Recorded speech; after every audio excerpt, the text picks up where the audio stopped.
Shame. പ്രിൻസിപ്പളിനോട് ഇങ്ങനെ പെരുമാറുന്ന കുട്ടികളുള്ള കോളേജ് ലോകത്ത് എവിടെ കാണാൻ പറ്റില്ല. നാണക്കേട്. ഈ കുട്ടികൾ ഇത്ര വഷളായത് ഒരു വലിയ പങ്ക് സാറിനുമുണ്ട്. ഇവിടെ ഒരു അധ്യാപകനെ തുടരാൻ അതും സാറിന്റെ കീഴിൽ ആത്മനിന്ദ തോന്നുകയാണ്. ഇതൊരു കോളേജാണോ? മീൻ മാർക്കറ്റ് പോലും ഇതിനൊക്കെ അച്ചടക്കം കാണുമല്ലോ. എന്നാ മിസ്റ്റർ പണിക്കർ മീൻ മാർക്കറ്റിലേക്ക് ചെല്ലു. സ്വാമി വരുന്നുണ്ട്. ആ സിറീക്കിനെ പൊക്കാനാ. ഉറപ്പാ ഇന്ന് വല്ല നടക്കും.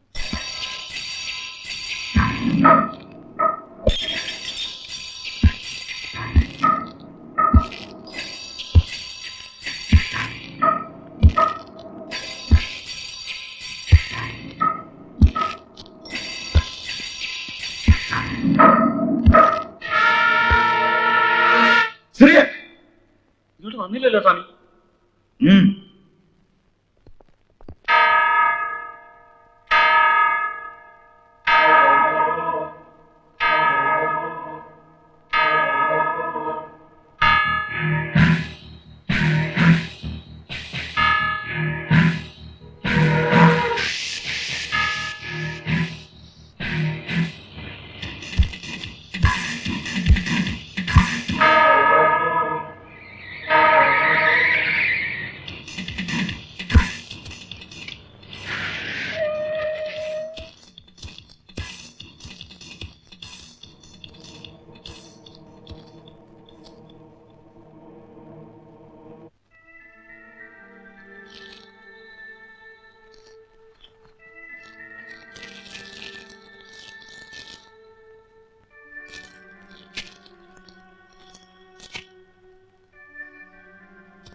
ഏതേവൻ?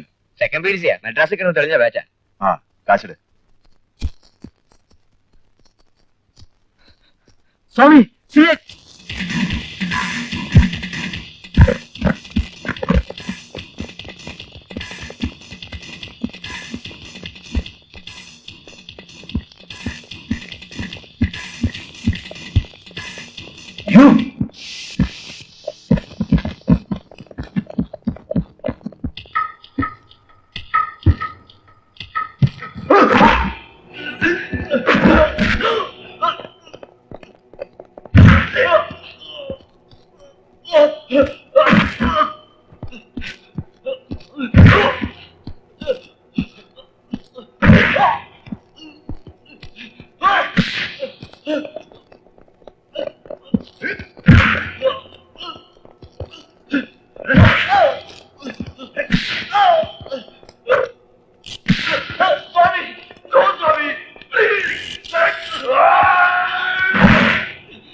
പോലീസുകാരോട് തിരിച്ചു പോകാൻ പറയണം. സ്വാമിനാഥൻ, ഇത് കുറച്ച് കൂടുന്നുണ്ട്. സാർ പറയുന്നത് കേട്ടോ. പോലീസ് താമസക്കാരെ ആകെ വഷളാകും. അവരോട് പോകാൻ പറയണം. താനൊക്കെ പറയുന്നത് അനുസരിക്കാനാണല്ലോ ഞാൻ ഈ വേഷം കെട്ടി ഇവിടെ ഇരിക്കുന്നത്.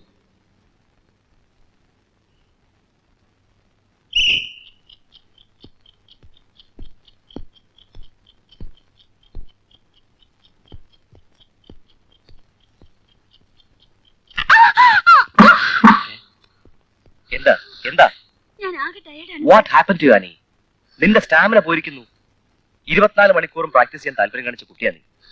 ഇപ്പൊ സ്പിരിറ്റ് അവിടെ നോക്ക്. വരുന്ന ഇന്റർ കോളേജ് മീറ്റാ. അത്ലറ്റിക്സിൽ കോളേജിന്റെ ഹോപ്പ് മുഴുവൻ നിന്നില്ല. No, come on, get up. ഇനി നിന്നെ ഉറപ്പാൻ ഞാൻ വിടില്ല. Get up, get up I say, come on.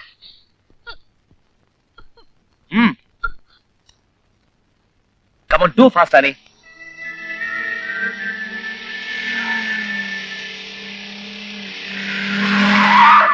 ഞാൻ പോണു സർ. ഇനി നാളെ മതി. No, Annie, stop there. No sir. You must practice. I have to go sir. You must practice. No sir. I have to go sir. Annie, stop there. Annie.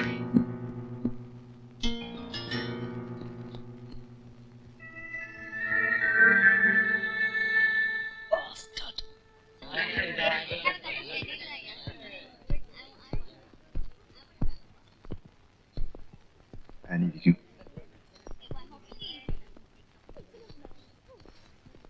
ഇന്നലെ സ്വാമിയുടെ കൂടെ ice cream കഴിച്ച് ഞാൻ റൂമിൽ എത്തിയില്ലേ, പ്രാക്ടീസിന് ക്ഷീണമൊന്നും ഞാൻ അറിഞ്ഞേയില്ല. ശരിക്കും റിലാക്സ്ഡ് ആയിരുന്നു. അത് ഐസ്ക്രീമിന്റെ അല്ല, സ്വാമിയുടെ മിടുക്ക, സ്വാമിയുടെ സ്നേഹം. Swami's love to Annie. Just 1 second. എടുക്ക. സ്വാമി, ഇയാളെന്തിനാ വരുന്നത്? എടുക്കടോ.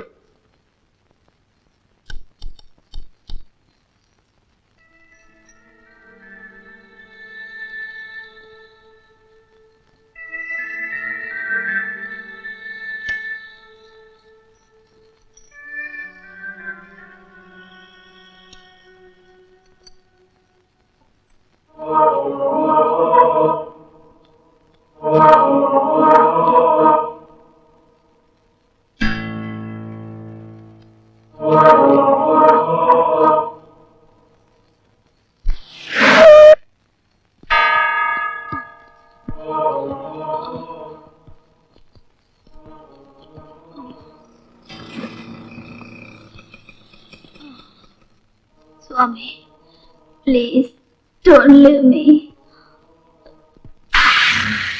Swami, please.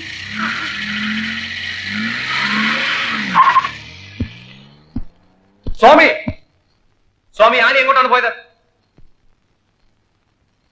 കോച്ചും അത്ലറ്റും തമ്മിലുള്ള ബന്ധം പ്ലേ ഗ്രൗണ്ടിന് പുറത്തോട്ട് നീട്ടുന്നു. ആനി എവിടെങ്കിലും പോട്ടെ, നിങ്ങൾ എന്തിനാ ഇതിലൊക്കെ ഇന്റർഫിയർ ചെയ്യുന്നത്? യു ബാസ്റ്റർഡ്, നീ ആ കുട്ടിയെ സ്പോയിൽ ചെയ്യാണ്.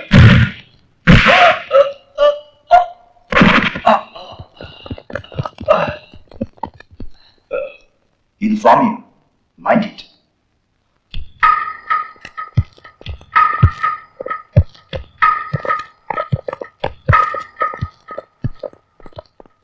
മിനിയാന്ന് ക്ലാസ്സിൽ പോയ ശേഷം ആനികോൺ തിരിച്ച് ഹോസ്റ്റലിൽ എത്തിയിട്ടില്ല. എന്നിട്ട് മേട്ടൻ എന്താ വേണ്ടപ്പെട്ടവരെ അറിയിക്കാതിരുന്നത്? ഇന്നലെ വൈകുന്നേരം ആ കുട്ടിയുടെ റൂംമേറ്റ് പറയുമ്പോഴാ ഞാൻ ഈ വിവരം അറിയുന്നത്. രാവിലെ ഇറങ്ങി പോകുന്ന കുട്ടികൾ വൈകുന്നേരം തിരിച്ചു വരുന്നുണ്ടോ നോക്കേണ്ടത് നിങ്ങളുടെ ഉത്തരവാദിത്തമാണ്. അല്ലാതെ മേട്ടൻ എന്ന് പറഞ്ഞ് ചുമ്മാ ഇങ്ങനെ നടന്നുണ്ടായില്ല. നമ്മളിങ്ങനെ സംസാരിച്ചിട്ട് കാര്യമൊന്നുമില്ല. എത്രയും പെട്ടെന്ന് എന്തെങ്കിലും ഒരു ആക്ഷൻ സ്വീകരിക്കുക എന്നുള്ളതാണ് ആവശ്യം. മിസ്റ്റർ മോഹനകൃഷ്ണൻ, താങ്കൾക്ക് പറയാനുള്ള എന്താണെന്ന് വെച്ചാൽ പറയും. സർ, സ്വാമിനാഥന്റെ കൂടെ ഞാൻ ആനിയെ കാണുന്നത് വളരെ സസ്പീഷ്യസ് ആയ ഒരു സാഹചര്യത്തിലാണ്. മാത്രമല്ല, കുട്ടികൾ പറയുന്നത് സത്യമാണെങ്കിൽ അവന്റെ കൂടെ ചേർന്ന ആ കുട്ടി മയക്കുമരുന്നുകൾ കഴിക്കാറുണ്ട്. കോളേജിന് നല്ലൊരു അത്ലറ്റിനെയാണ് നഷ്ടപ്പെടാൻ പോകുന്നത്. സ്വാമി കോളേജിൽ ഡ്രഗ്സ് വിൽക്കുന്നുണ്ടെന്നുള്ള കംപ്ലൈന്റ്സ് എനിക്ക് കിട്ടുന്നുണ്ട്. നമ്മൾ എത്രയും വേഗം അത് പോലീസിനെ അറിയിക്കുന്നതാണ് നല്ലത്. സാറേ, അങ്ങനെ ചുമ്മാ നമുക്ക് പോലീസിനെ ഇൻവോൾവ് ചെയ്യിക്കാൻ ഒക്കുകയില്ല. ഈ സിറ്റിയില് മലയാളി മാനേജ്മെന്റ് നടത്തുന്ന ഈ സ്ഥാപനത്തിന് ഇപ്പൊ തന്നെ അസൂയാലുകൾ ഒരുപാടാണ്. ഡ്രഗ്സിന്റെ കാര്യമെല്ലാം വെളിയിലറിഞ്ഞാൽ കോളേജിന്റെ റെപ്യൂട്ടേഷൻ മിസ്റ്റർ ചെറിയാൻ, ആ കുട്ടിയെ എത്രയും വേഗം കണ്ടുപിടിക്കാൻ കഴിഞ്ഞില്ലെങ്കിലാണ് നിങ്ങൾ ഈ പറയുന്ന റെപ്യൂട്ടേഷൻ മോശമാകാൻ പോകുന്നത്. സ്വാമിനാഥൻ ഈ കുട്ടിയുടെ മിസ്സിംഗിൽ പങ്കുണ്ട് എന്നുള്ളതിന് എന്ത് തെളിവാണ് നമ്മളിലുള്ളത്? അയാളെ സംശയിക്കത്തക്ക രീതിയിലുള്ള എല്ലാ ഡീറ്റെയിൽസും എന്റെ കയ്യിലുണ്ട്. എവിടെ വേണമെങ്കിലും നൽകാൻ ഞാൻ തയ്യാറുമാണ്. നിങ്ങൾ അങ്ങനെ എടുത്തിയാടിയൊന്നും ചെയ്തു കളയരുത്. കാണാതായ പെൺകുട്ടി മലയാളിയാണ്. ചുമ്മാ ഒരു ന്യൂസ് വെളിയിൽ വന്ന 90% കുട്ടികൾ കേരളത്തിൽ നിന്നുള്ളതാ. അടുത്ത ഏതെങ്കിലും ഒരു ഒറ്റ കുട്ടി ഉണ്ടാവില്ല. അല്ല, നമ്മളിപ്പോ എന്ത് ചെയ്യണമെന്നാണ് മിസ്റ്റർ പിള്ള പറയുന്നത്? നമുക്കൊന്ന് അന്വേഷിക്കാം. ചിലപ്പോ അതിന് തിരിച്ചു വന്നെങ്കിലോ വല്ല ആമ്പിള്ളയുടെയും കൂടെ. No, sir. ഇത് അങ്ങനെയൊന്നുമല്ല. ആ പെൺകുട്ടി ഏതോ കെണിയിൽപ്പെട്ടിരിക്കുകയാണ്. എത്രയും പെട്ടെന്ന് നമ്മൾ എന്തെങ്കിലും ചെയ്തേ പറ്റൂ. നിങ്ങളിങ്ങനെ വെകിലി പിടിക്കാതെ മിസ്റ്റർ. നമുക്കൊന്ന് ആലോചിച്ച് ആ കുട്ടിയുടെ ശവം നാളെ എവിടെയെങ്കിലും കിട്ടുമ്പോഴായിരിക്കും നിങ്ങളുടെ ആലോചനകൾ തീരുന്നത്. കുറച്ചുകൂടി മനുഷ്യത്വപരമായി ചിന്തിക്കണം സർ.